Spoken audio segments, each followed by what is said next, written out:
Good evening and welcome to NTD News. I'm Stephanie Cox. Here are today's top stories. A big development in the subway shooting that took place in New York City. The suspect's been arrested. Our reporter's on the ground ready to give us the update. The first bus of illegal immigrants arrived in Washington, D.C. today, right near Capitol Hill. Where are they going now? And how many more does Texas Governor Greg Abbott plan to send? We'll tell you what we found. Disney has vowed to put more gay, queer, and transgender characters in its children's content. But do Americans support the move? A new poll says no, and a majority are more likely to take their business elsewhere. This, a unifying issue for many Republican and Democrat voters. Tension in the air after President Biden on Tuesday called the situation in Ukraine a genocide. Yes, I called it genocide. But the term genocide, it isn't just another strong word. Russia warns NATO against supplying weapons to Ukraine. They say they will treat such convoys as military targets.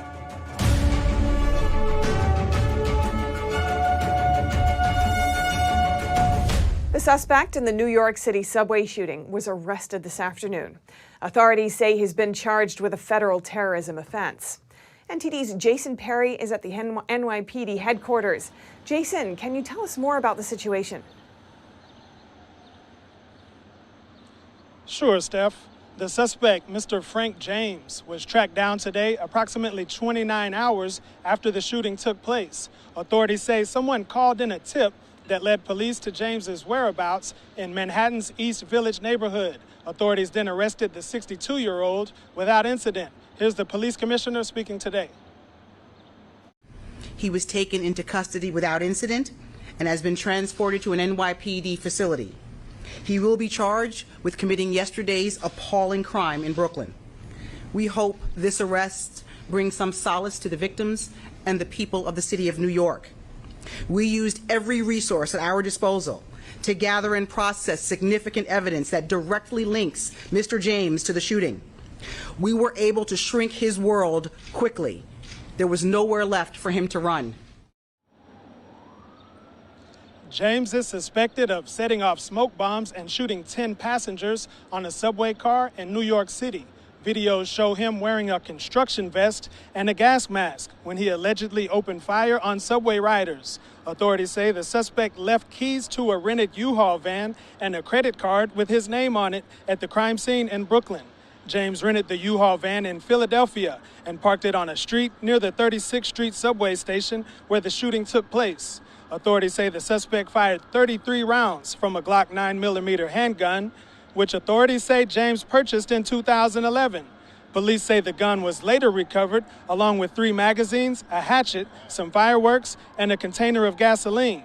Officials say James has been charged in federal court with attack on mass transit, and if he's convicted, he could face life in prison. And that's all we have for now. Back to you, Steph. Thanks, Jason. And Texas Governor Greg Abbott is staying true to his word. The first bus of illegal immigrants showed up in D.C. today, and there's more on the way. What happened after they arrived, and what's the plan for them next? NTD's Melina Weiskup was there when they arrived. Here's what she found out. Just hours after arriving in Washington, D.C., a group of illegal immigrants is headed off to different U.S. cities. The people boarding this bus were headed to a Catholic charity in D.C., who's helping them buy tickets to travel to their final destinations. Most of them do have family or friends in the place where they really want to go. We're happy to help them if they want to stay here. Most are choosing to move on. And so we're helping to buy tickets. We bought them food. They were hungry when they arrived. We have the gospel mandate to welcome the stranger. One of the volunteers told NTD that they're helping because the city says they want no part of this. It's unclear if Texas's governor has the legal authority to transport these busloads of migrants to the U.S. Capitol. And the ones that took up Governor Abbott's offer came to D.C. voluntarily. after arriving in Texas just yesterday. When we got to Texas, we had nothing because they had taken everything.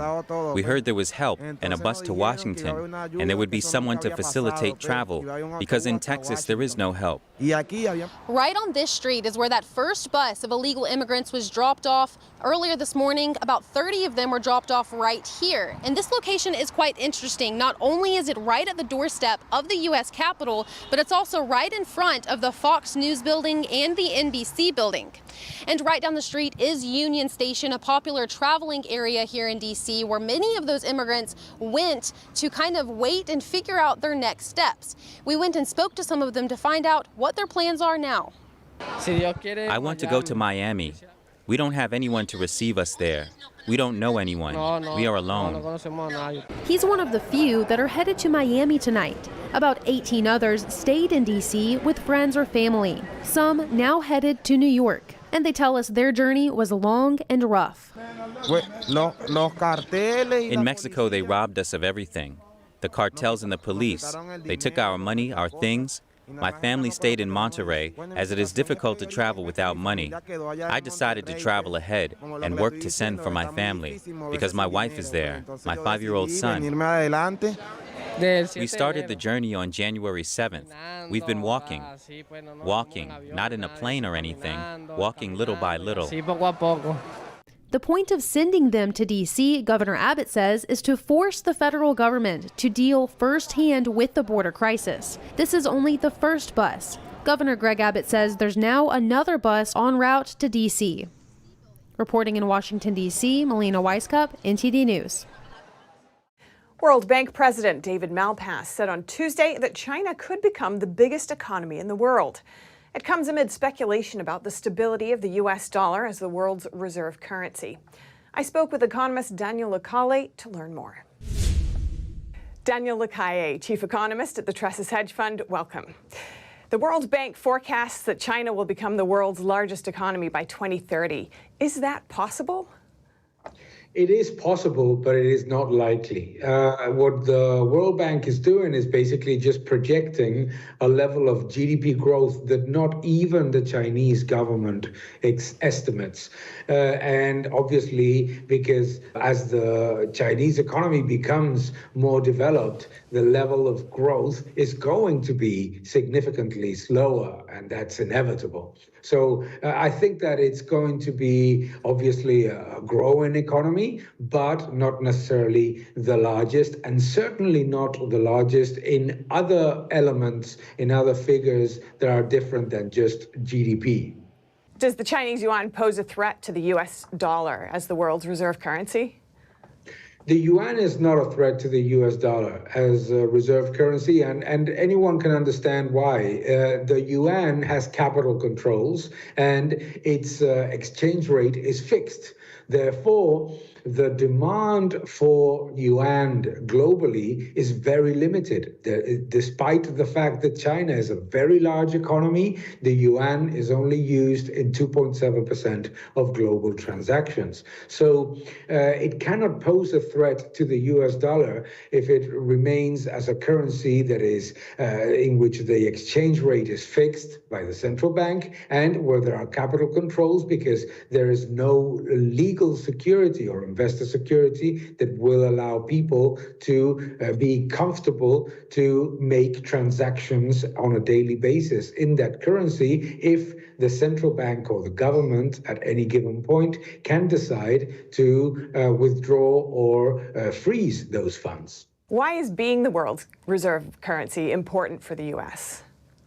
It's important for the U.S. because it gives a significant amount of advantage in terms of the financial system, in terms of the access to trade globally. It makes it significantly easier to trade for a country that imports very significant amounts from all over the world. And it's also important because of it works basically almost as an invitation card. The dollar is almost like the signature of the country. And as long as it's the world reserve currency, it is perceived globally as the safest investment opportunity, both as a country and as a currency. Daniel Lacaille, thank you. Thank you very much. In an effort to oppose Florida's parental rights bill, Disney vowed to put more LGBTQ characters in its children's content. But a new poll shows the majority of Americans don't support this direction and are likely to take their business elsewhere. Several surveys indicate that most parents across the political spectrum agree on one thing: letting kids be kids by shielding them from gender theory and issues related to sexuality. And a new Trafalgar Group poll found over 68% of voters are less likely to do business with Disney over reports it plans to include sexual ideas in children's content. By comparison, just 9.4% said they would be more likely to do so. Here's what the poll found. Nearly half of Democrat voters say they're less likely to do business with Disney over its direction. 85.3% of Republican voters and 72.5% of independents. Overall, a majority said they would support a family-friendly alternative to Disney. The poll comes after a Disney executive producer admitted to advancing a, quote, not at all secret gay agenda to insert queerness into children's content. This was said during a leaked staff meeting. Other executives also expressed support for more LGBTQ lead characters in Disney movies and programs. South Dakota's House of Representatives impeached the state's attorney general on Tuesday over a fatal car crash in 2020 that killed a man. The adopted resolution says Jason Ravensborg committed crimes while operating a motor vehicle, which caused the death of Joseph Bover, a South Dakota resident. Ravensborg initially told law enforcement officials that he hit a deer, but later reported striking Bover. The resolution says Ravensborg made several misrepresentations and misstatements to law enforcement and misused the assets of his office. And as a result, Ravensborg, quote, lost the faith of law enforcement, the executive branch, and the people of South Dakota. Republican Jason Ravensborg was impeached in a 36-31 vote, the first impeachment of a state official in South Dakota history. Dustin Byron Thompson is the third January 6 defendant to get a jury trial. His attorney admits that Thompson entered the Capitol, but blames his client's actions on the former president's claims about a stolen election. In opening remarks Tuesday, attorney Samuel Szymanski told the jury that his client stormed the Capitol on January 6th because he was following Donald Trump's directions. According to Szymanski's argument, his client had lost his job during the pandemic and avidly listened to news about a stolen election. He said the former president encouraged Thompson and other supporters by using his power to authorize the attack. Prosecutors said Thompson can't show that Trump empowered him to break the law. Thompson was also charged with stealing 2 bottles of liquor and a coat rack from the Senate parliamentarian's office. Florida is continuing its commitment to families with a focus on foster care. Today, Governor Ron DeSantis signed a Senate bill that increases the monthly subsidy for child care. NTD's Arlene Richards has more. Florida is expanding on its effort to invest in the success of children by boosting its support of foster parents. Tuesday's bill, which focuses on foster care, raises monthly payments by $200 for relative and non-relative caregivers, among other benefits. DeSantis emphasized the importance of being a responsible parent. The responsibilities that you have as a parent, you are making a difference in the lives of your kids by being present. They are looking up to you.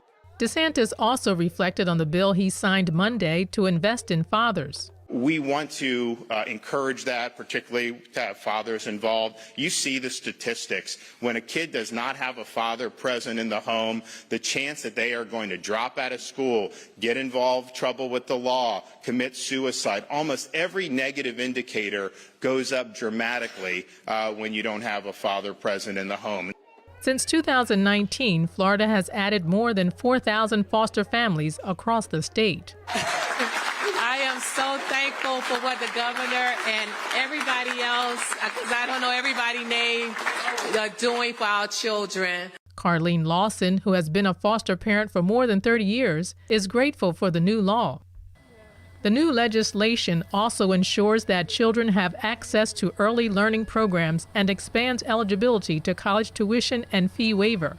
The Secretary of the Department of Children and Families said it will now be easier to recruit foster families. Arlene Richards, NTD News, New York. President Biden seems to have created a stir after he called the war in Ukraine a genocide. He made the remark in passing while announcing plans to lower energy prices. Your family budget, your ability to fill up your tank, none of it should hinge on whether a dictator declares war and commits genocide half a world away. In response, Ukrainian President Volodymyr Zelensky expressed gratitude to Biden for what he believes is an accurate description of the Russian invasion. The Kremlin, however, calls the remark an effort to distort the situation and unacceptable. According to the 1948 Genocide Convention, to establish genocide, prosecutors must first prove that the victims were part of a distinct national, ethnic, racial, or religious group. This excludes groups targeted for political beliefs. Only 3 cases have so far met the International Court's definition. Genocide can be harder to establish than other violations of international humanitarian law, such as war crimes and crimes against humanity, because it requires evidence of specific intent. A Russian diplomat warns that convoys delivering NATO weapons will be treated as military targets once they're in Ukraine.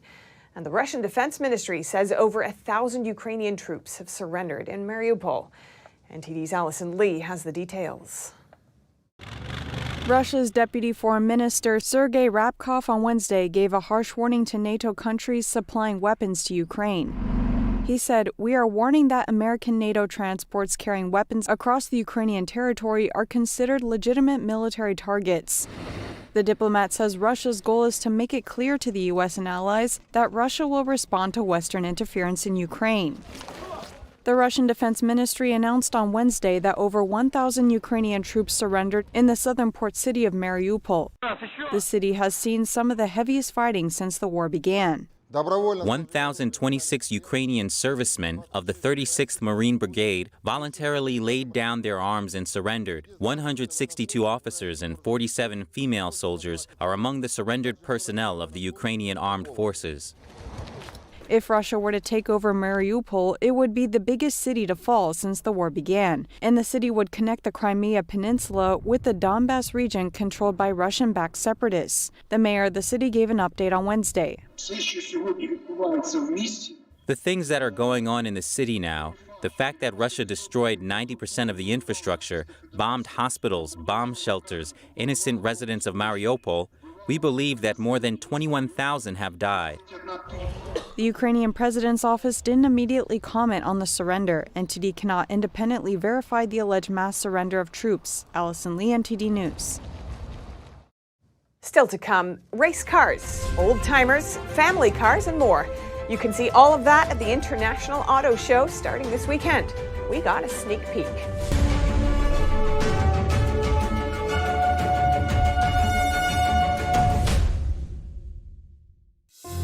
The Nation Speaks, we don't just scratch the surface. We want to go wide and deep.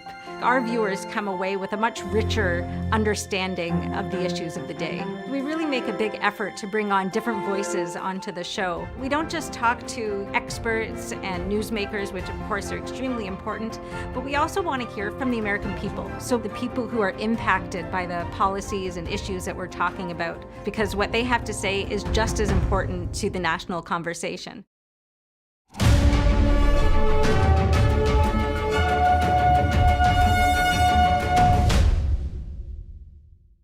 Automakers from all around the globe are coming to New York City to show off their new models at the International Auto Show. The exhibit is not open to the public yet, but NTD's Arian Pazdar gives us a sneak peek. If you like cars, this is the place to be. The International Auto Show right here in Manhattan. Right now, I'm sitting in a 670 horsepower Corvette, 0 to 60 in less than 3 seconds. And there are many more interesting cars here at the show. The new Corvette, which doesn't have a price tag yet, sure has its charm, but so do older cars, like these ones from the 90s, for example. The show also has rally cars and retro-looking race cars. This one has quite some sound to it. How much gas does it use? No, it's zero because it's electric. Fully electric. So as you can see here, it's lifting the hood for us. No gas engine inside, fully electric car. The sound of the car and the vibration is added to give the driver a more realistic feeling. Some brands are going all out to showcase their cars, adding a theater background and a stage. You can also test ride some of the cars to see how fast they accelerate, or sit behind the steering wheel of a driving simulator with moving seats. You can also try out one of their electric bicycles or other two-wheelers. In terms of a car for the whole family, I was told some people like cars that go well for the city and for the outdoors. Roof rack actually is rated to support 700 pounds when the car's parked, which means that you can put a roof tent on it and then you can go up and sleep. When you go camping, you don't have to be on the ground or in the mud or anything. The show will open to the public this weekend and is going to run through April 24th here at the Javits Center in Manhattan. Ariane Pastar, NTD News, New York. Elon Musk is in legal trouble again. He's being sued by former Twitter shareholders. They say he waited too long to disclose that he'd bought Twitter shares. They filed for a class action lawsuit in New York yesterday. Twitter shares jumped 27% on April 4th after Musk disclosed his stake. Under U.S. law, investors have to say within 10 days when they've acquired 5% of a company. In Musk's case, that would have been March 24th. The shareholders say the late disclosure meant he was able to keep buying shares at lower prices. Meanwhile, they say they were defrauded into selling at artificially deflated prices. It seems they sold their shares between the time Musk bought and the time he disclosed the purchase. It's not just oil that's gotten more expensive over the past year. The cost of renewable energy is also rising. A new report says that high demand and supply chain problems are affecting the industry. NTD's Colin Frederickson has more. Prices for wind and solar energy are rising. A recent report says they've gone up nearly 30% in a year in major markets, with Europe's contract prices rising 27.5% and North America's rising 28.5%. Everything has gone up this year. We've had to increase prices by about 8% just to survive. Nick Oman is the general manager of Air Motor Windmill Company, which makes water pumping windmills. Oman says the conflict in Ukraine has pushed up prices and caused supply chain problems. When we find something, we buy absolutely as much as we can, just for fear of running out and being shut down. There's probably 100 different parts that go into each windmill. Something as simple as one spray can of paint can shut us down because we've got to have it to complete our products. The renewable energy sector had been experiencing a decade of cost declines. Concentrated solar power, solar photovoltaic power, and wind all saw their costs drop significantly in 2020. Now that we've reached the limit of our supply chain efficiencies, now it's happening in reverse. You're seeing supply chain inefficiency. Brent Bennett is the policy director for Life Powered at the Texas Public Policy Foundation. Bennett says there are technological improvements in the works, but that's a slow process. A recent report says demand for renewable energy contracts has skyrocketed in Europe because long-term contracts can lock in prices before they get higher. Colin Frederickson, NTD News. Third-party seller scams are evolving. You might receive a similar product, but it's not quite what you ordered. NTD's Sean Marshall talked to an expert on false listings and fake reviews. These days, you could be scammed on Amazon and never even notice. In a recent article on TechRadar, a buyer thought they were getting a micro SD card for a good price, but instead the card had less storage space than listed, and it was programmed to make your device show more space than the card actually had. I spoke with Saud Khalifa, founder and CEO of FakeSpot, a service that uses artificial intelligence to detect false listings and reviews online. He mentioned how the third-party seller ecosystem can support many fraud issues. So anyone can sign up to become a seller of an Apple product on Amazon or different platforms. And unfortunately, we're seeing the same model, the third-party seller model, being applied into Walmart, Target, without barriers to check those sellers that are signing up and selling those fraudulent products.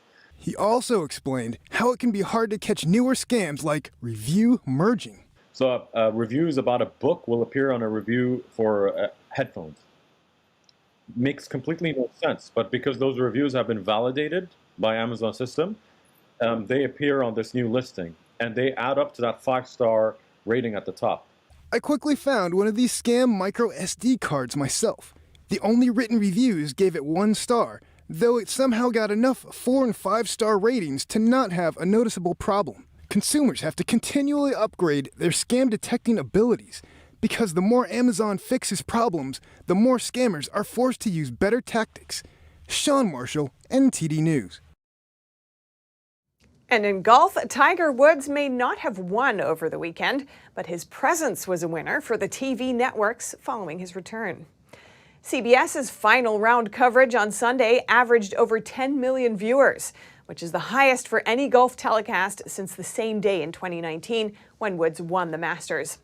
Meanwhile, ESPN's coverage of the first rounds averaged 3.3 million viewers, which was their best Masters ratings since 2018. Woods, after a 14-month absence, was able to make the Masters cut after a strong first 2 rounds, but struggled over the weekend. Meanwhile, American Scottie Scheffler cruised to victory, his first major title. French kayaker and Red Bull athlete Noria Newman has been a dominant force in extreme kayaking for nearly a decade. Her new film, Wild Waters, chronicles her daring quest to become the first to descend a 100-foot-plus waterfall in Ecuador. NTD's Dave Martin has more. This was Noria Newman's challenge, to become the first ever to down Ecuador's Pucano Falls. The 100-foot descent would also set a woman's record by nearly 20 feet. Newman is no stranger to the sport, of course. The 30-year-old excels in canoe and extreme kayaking events. In 2013, she was crowned as the Extreme Kayaking World Champion for the first of now 3 times, and has won Whitewater Awards Rider of the Year 5 straight years. World champion Noria Newman. Her documentary, Wild Waters, is a 2-year odyssey offering viewers a close-up look at how she started in extreme sporting, her life as a kayaking nomad, and how after a personal tragedy, she went off on the adventure that leads her to Ecuador. And it ends with her conquering the massive falls in celebration. Dave Martin, NTD News. Coming up after the break, several California companies are to pay nearly $2 billion in fines for evading anti-dumping laws. The payment is in connection to Chinese companies illegally importing aluminum to the United States. And Father Stu, a new movie about redemption, premieres on Wednesday. We hear from the director about how the movie influenced her and how she hopes the real-life story may bring hope to audiences. That and much more on NTD News.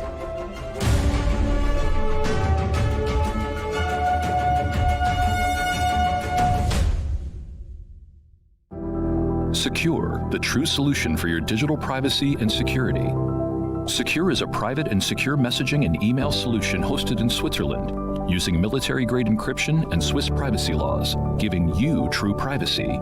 Secure is 100% private and does not collect or sell any of your personal data. Secure's Helix technology connects you securely to our Swiss servers without the need of a VPN, guaranteeing privacy and security for all your communications. Secure Messenger doesn't require your phone number or any personal data that hackers target. Chat by Invites allows you to chat privately and securely with anyone outside of your secure network without the need for others to download Secure. Secure Send offers you a private and secure way to email anyone outside of Secure. You won't find this level of privacy or security on any other email or instant messaging application. Visit secure.com. Regain and protect your privacy today.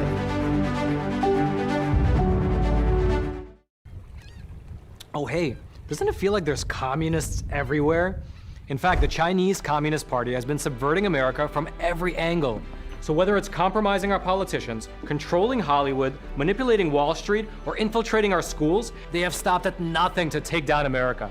And I believe that in order for us to not become like China, we need citizens who know the truth. So go on over to getepic.com, stay informed with a subscription to the Epic Times, and you will get instant access to this infographic. The 2022 NTD 8th International Chinese Vocal Competition will be held from September 29th to October 2nd at the Merkin Hall of Kaufman Music Center in New York City. The competition is honored to have specially invited vocalists with the world-renowned Shen Yun Performing Arts to serve on its panel of judges. The gold award is $10,000. For more information, please visit vocal.ntdtv.com.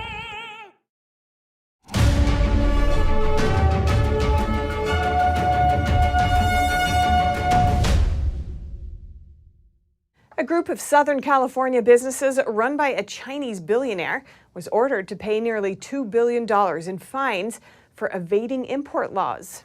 They're charged for a conspiracy to defraud investors by faking revenue for a China-based company.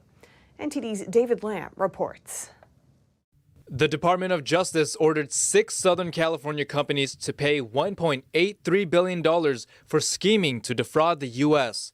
The company and its founder previously circumvented U.S. anti-dumping laws by concealing large amounts of aluminum imports.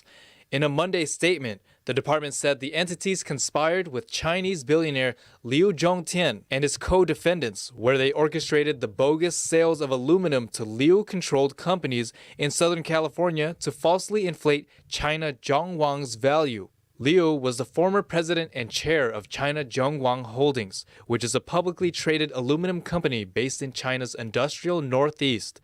The DOJ said at the time of an indictment in 2019, Zhongwang was the largest aluminum extrusion manufacturer in Asia and the second largest in the world. Aluminum was sold to U.S. companies controlled by Liu, but the aluminum was disguised by spot welding to make it appear like transport pallets, which are normally made of wood. The aluminum was then stockpiled at 4 large warehouses in Southern California. The companies involved are Perfectus Aluminum Inc., an Ontario-based business, Scuderia Developments LLC, along with other companies that own warehouses, and are ordered to pay the fines. The import fees were imposed in 2011 on certain products imported into the U.S. from China. There were no customers or demand for the 2.2 million pallets imported between 2011 and 2014, and no pallets were ever sold. The DOJ said the companies laundered money for this scheme. The billionaire and several co-defendants were indicted in 2019, but have yet to appear in U.S. court to face charges. David Lamb, NTD News, California.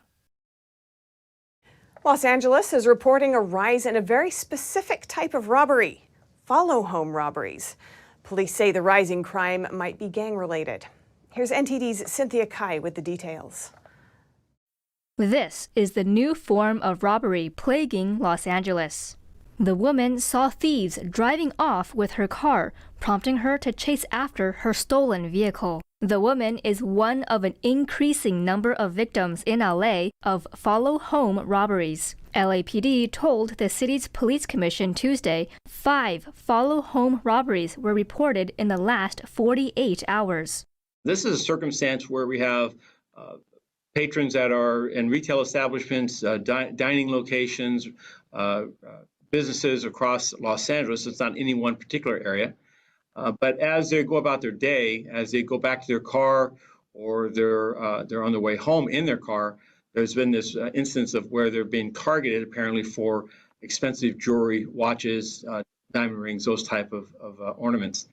This marks an uptick in a trend of follow-home robberies compared to the 78% decrease in cases in March. Police say armed suspects follow victims to their homes to steal items from them. The police commission reported such crimes peaked in November 2021. LAPD counted 51 violent armed robberies in September and October 2021. In response, LAPD created the Follow Home Robbery Task Force. It has 18 detectives, which includes 11 investigators from the Robbery Homicide Division, 4 from the Office of Operations, and 3 from the Detective Bureau.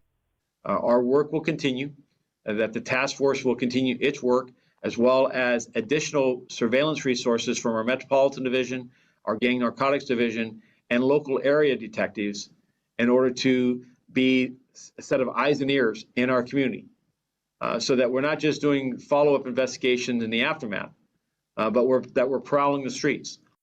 A total of 221 follow-home robberies have been reported between the task force's creation in November 2021 through April 2022. 23 of the incidents resulted in shots fired, injuring 13 people. LAPD believes a total of 17 gangs from South Los Angeles are involved in the robberies, but many of them are allegedly from rival groups and not working together. Police are currently investigating the 5 recent follow-home robberies reported in the last 48 hours. Cynthia Kai, NTD News, California.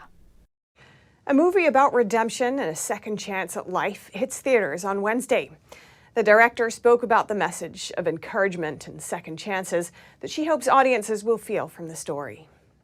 I figured it out. Yeah, 7th time's a charm. Father Stu is a biopic about a boxer turned priest after surviving a near-death experience. Film director Rosalind Ross spoke with the Epoch Times about her experience in making the movie. You know, it was a very introspective experience, going on this, trying to go on the journey with Stu as best I could. And it was a real lesson in humility and surrender. And I think I owe him a great deal for teaching me a little bit about those things. Actor Mark Wahlberg stars in the role of Stuart Long. The film tells the real-life story of Long, who was a boxer and an actor. After Long got what he felt was a second chance at life, he spent the remainder of his life working as a priest. He was really just a guy who was searching for purpose in his life and trying to find the hope in a hopeless situation.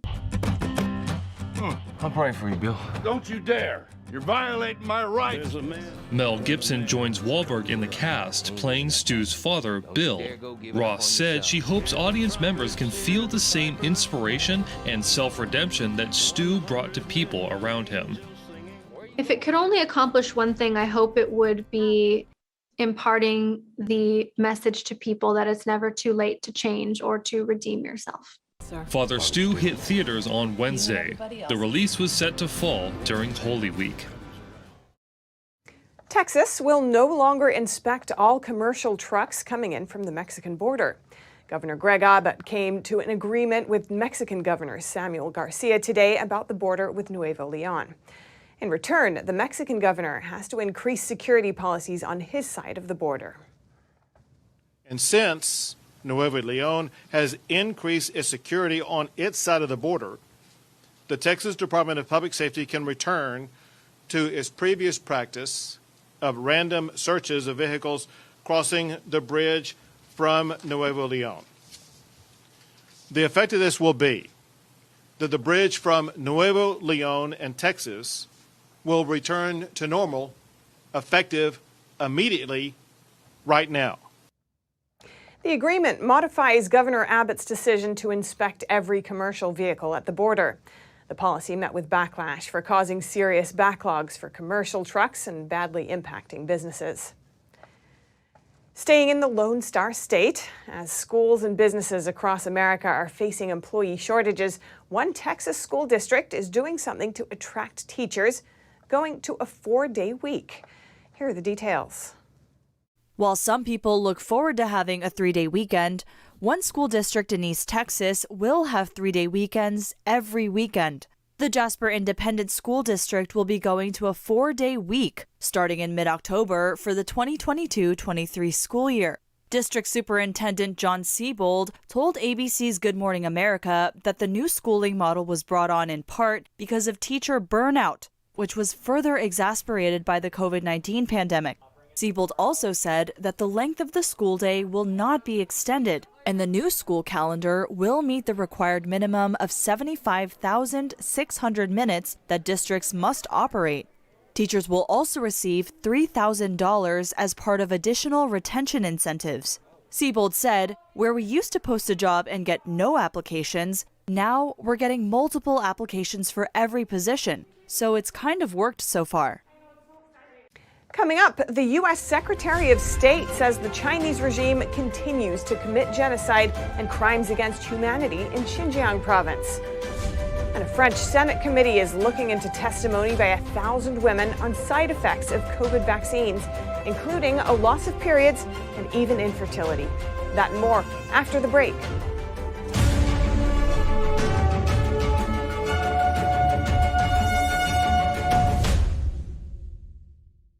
Navigating a world of economic madness, you need to have the right guide. What do today's decisions mean for your tomorrow? We ask why. What's the alternative?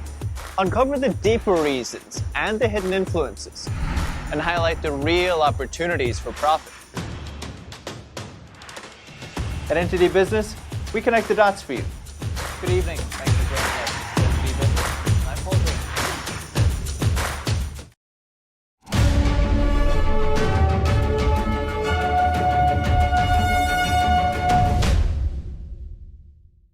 According to U.S. Secretary of State Antony Blinken, the Chinese Communist Party continues to commit genocide and crimes against humanity against the Uyghur ethnic group. Those remarks coincide with the release of an annual report about human rights in various countries. Kevin Hogan from NTD News Today has more. The Chinese government continues to commit genocide and crimes against humanity in Xinjiang against predominantly Muslim Uyghurs, among other minority groups. Blinken made this statement as part of a briefing marking the release of the newest edition of an annual report.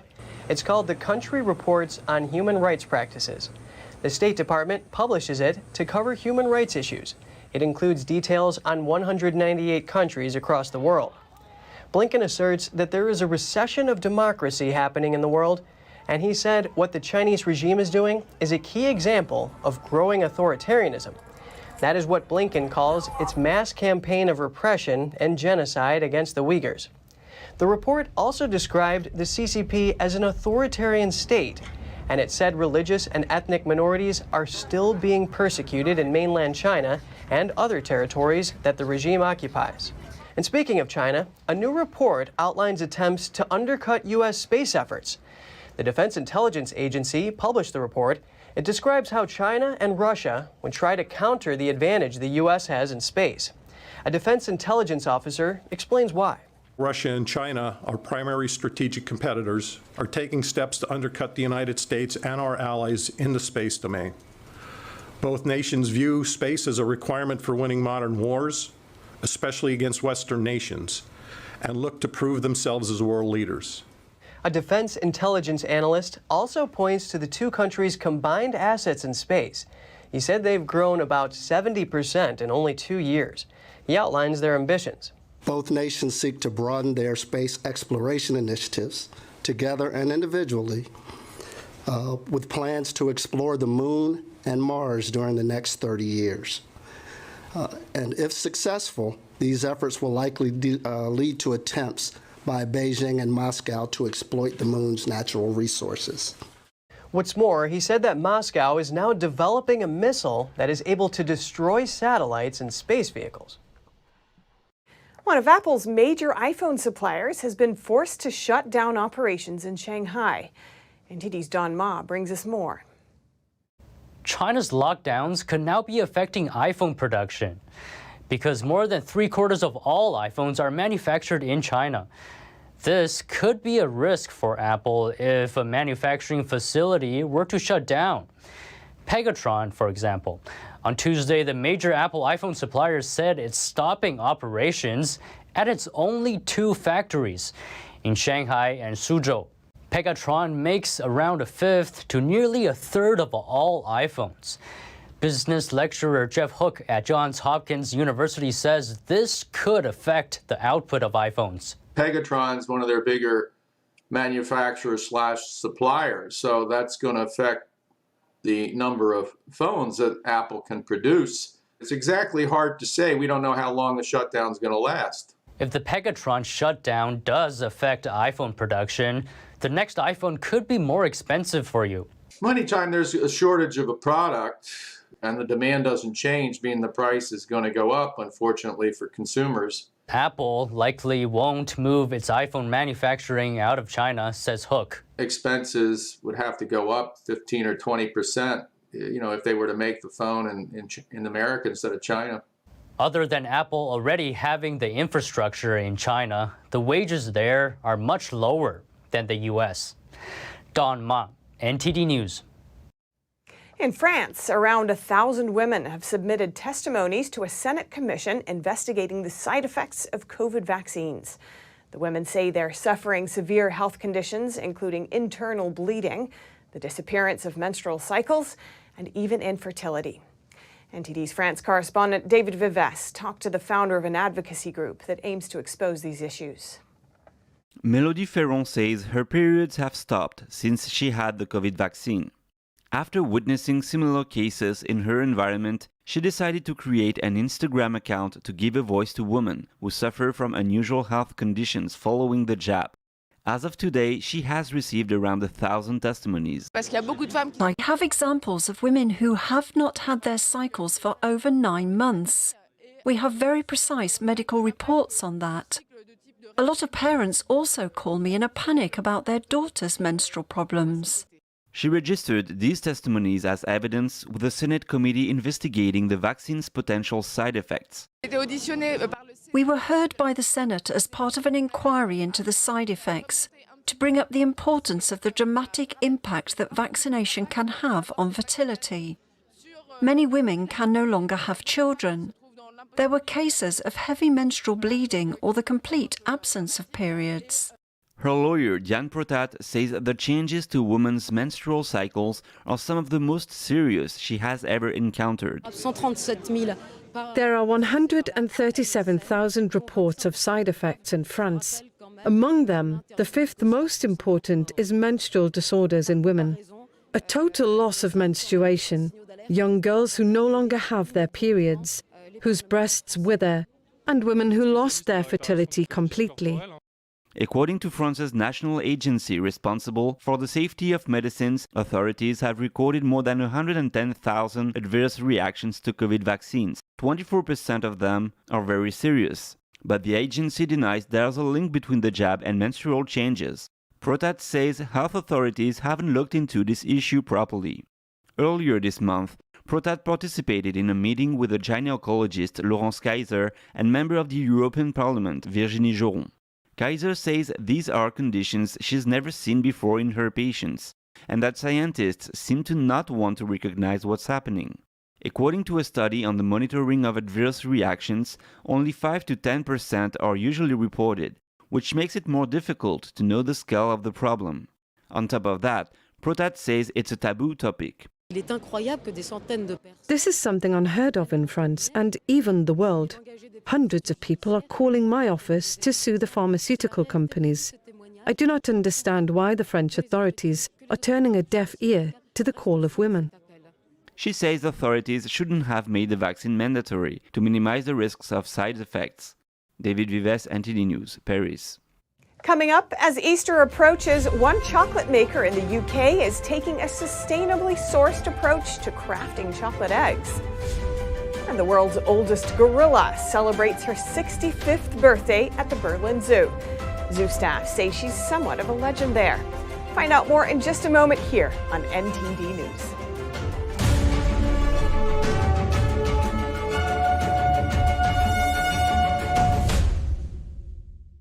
Hello, I'm Mike Lindell, CEO of MyPillow.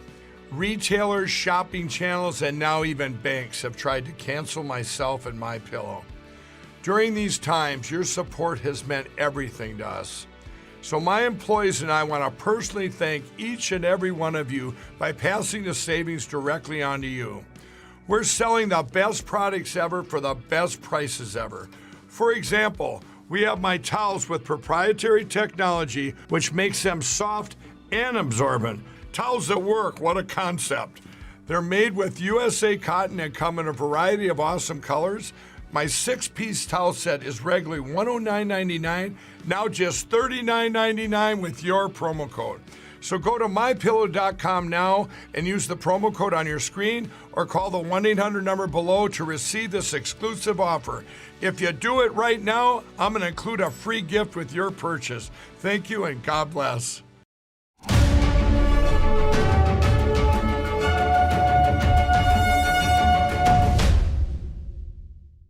As Easter approaches, one UK-based chocolate maker is pushing for a different approach to celebrate, making chocolate the best way possible from bean to bar and sustainably sourced. Here's NTD's Neil Woodrow with more. Easter is almost here and supermarket shelves are stacked high with chocolate eggs. But one UK company is taking a very different approach. Based in Falmouth, southwest England, Chocolada started as the passion project for Mike Longman, a former pastry chef and founder of the brand. It is one of a handful of bean-to-bar chocolate makers in the UK. We make chocolate. It's a pretty simple job when you write it down on paper. We make chocolate, but to add infinite complexity, we make chocolate the best we can without any compromise. For Longman, a no-compromise approach means a stringent commitment to ethical and sustainable practices. Chocolada's process begins with sourcing organically grown beans from single-estate family-run plantations based around the world. The beans are roasted and go through specific stages of processing to develop the chocolate's individual flavour before being left to mature for at least 28 days. The chocolate is then tempered and crafted into bars and eggs before being wrapped in plastic-free packaging. But actually we want our machines that have made chocolate perfectly in the past to do exactly the same for us. Talking about our roaster that's about 100 years old, it's obviously served its purpose brilliantly well and we want to continue its life. Their products are sold at markets, Chocolada's own shop, as well as in high-end department store Selfridges in London. This year, Chocolada is launching an egg flavoured with recycled orange peel from a local beach cafe and cocoa beans from a rainforest preservation project in Sierra Leone. We create an uncompromising Easter egg in every way that we can. It still tells a story of incredible projects, incredible farms, but it's in an almost impossible shape of this balloon of an object, packaged completely plastic-free, which really does give you something to celebrate Easter with. And what do the customers think? I just love their flavors. I love the richness. It's very pure, and you can definitely tell the difference between the flavors. I mean, sometimes people say, is chocolate really different? But it is. The eggs cost up to £26 each for customers willing to pay for the company's ethos and the taste. Neil Woodrow, NTD News.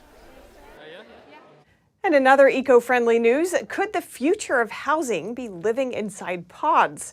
One engineer has created a system of modular spheres, which he says are a sustainable and affordable way to build homes. NTD's Andrew Thomas has more. This configuration is set up as a 2-bedroom apartment, complete with living areas and a dining kitchen. But the original inspiration has more humble beginnings. The Conker originally started with a tree house for my children, and they wanted something like a shed in our trees, and there was no way I was going to build a shed. So we decided that we were going to, between us, that we were going to build a ball or a sphere. Jag Verdi's idea has evolved considerably since then. He's a former luxury vehicle and aerospace engineer, and has used his expertise to create a more environmentally friendly way of living. Materials are lightweight and sourced locally, reducing the amount of energy and carbon miles required for construction. Verdi has engineered them to be energy efficient to live in too, with insulation and a heat recovery system that provides warm or cool air, depending on the season. The Conker allows us to put enough insulation all the way around it to minimize energy usage inside the Conker to between 500 to 750 watts, so we could run it on solar panels. One Conker, fitted with underfloor heating and electrics, cost $38,000 plus tax. But for Verdi, the real beauty of this system is its adaptability. Conker Living has built 39 Conker pods so far. Andrew Thomas, NTD News. Today is the 65th birthday of Fatu, the world's oldest gorilla. Sunny skies and spring temperatures made for the perfect celebration at Berlin Zoo. Let's take a look. At this age, the western lowland gorilla is what Berlin Zoo calls almost something of a legend. Gorillas living in the wild have a life expectancy of about 40 years, and at 65, she has been the world's oldest living gorilla for a while. 65 is absolutely extraordinary, and that obviously needs to be celebrated in style. Fatu was given a birthday cake made of boiled rice and curd, vegetables, raspberries, and blueberries. According to Berlin Zoo, western lowland gorillas are an endangered species after their natural habitat was continuously decimated. Fewer and fewer animals live in the tropical rainforests of Cameroon, the Central African Republic, Gabon, and the Republic of Congo. Gorillas are the largest ape species, weighing up to 440 pounds. They typically eat between 30 to 40 pounds of leaves, grass, bark, and fruits. In addition to Fatu, there are 5 other gorillas living at Berlin Zoo. And that's all for today's news. Thanks for tuning in. I'm Stephanie Cox.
Thanks for watching us on YouTube. Did you know YouTube only keeps selective videos on its platform? So if you want to make sure you get the full picture, just subscribe to our newsletter.